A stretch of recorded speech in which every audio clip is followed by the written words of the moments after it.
விஜய்க்கு அவருடைய ரசிகர்களும் டிவிக்கு தொண்டர்களும் கொடுத்த அந்த பில்டப்பை ஒரே பேட்டியில் சுக்கு நூறாக உடைச்சிருக்காரு இயக்குனரும் நடிகருமான சிங்கம்புலி. சமீபத்தில் சிங்கம்புலி அவர்கள் ஒரு ப்ரெஸ் மீட் ஒன்று அட்டன் பண்ணியிருக்காங்க. அந்த ப்ரெஸ் மீட்டில் அவர்கிட்ட ஒரு கேள்வியும் கேட்டிருக்காங்க. அதாவது விஜய் தமிழ் சினிமாவோட ஒரு உச்சபட்ச நடிகராக இருக்கார். அவர் இப்போ சினிமாவை விட்டு போகிறேன், விலகுறேன், அரசியலுக்கு போகிறேன்னு சொல்லியிருக்காரு.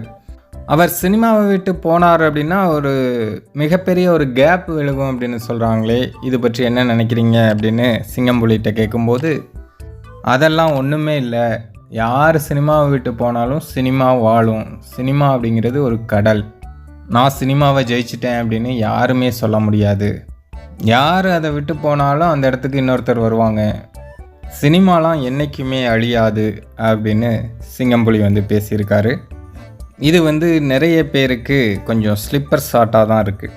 அரசியல் வருகிறனால தமிழ் சினிமாவில் பெரிய கேப் இருக்காங்க. ஒரு மிக உச்சகட்ட நடிகர் அவர் சினிமா அரசியல் வருகிறனால சினிமாவில் பெரிய கேப். அதெல்லாம் எதுவுமே கிடையாது. யார் இருந்தாலும் இல்லாட்டியும் சினிமா போயிட்டே இருக்கும். சினிமாங்கிறது வேற. சினிமாங்கிறது சினிமாவை யாரும் ஜெயிச்சேன்னு சொன்னாங்கன்னா அவங்க இன்னும் சரியா படிக்கல, புரியலன்னு அர்த்தம். சினிமாவை வச்சு நம்ம ஜெயிச்சுக்கிற வேண்டியது.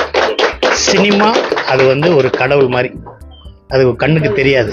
அந்த சினிமாவில் யாருக்கும் கேப் இருக்காது. நான் போயிட்டேன் இன்னொருத்தர், அவர் போயிட்டாருன்னா இன்னொருத்தர் வந்துக்கிட்டே இருப்பாங்க. ஓகேவா? அதாவது நிறைய பேர் விஜய் சினிமாவை விட்டு போயிட்டாருன்னா தமிழ் சினிமாவை யார் காப்பாற்றுறது, தமிழ் சினிமாவோட நிலைமையை கவலைக்கிடமாயிரும் அப்படி இப்படின்னு பயங்கரமான பில்டப்லாம் கொடுக்குறாங்க. அவங்க எல்லாத்துக்கும் சிங்கம்புலி சொன்ன இந்த பதில் தான் ஒரு ஹைலைட்டான பதிலாக பார்க்கப்படுது.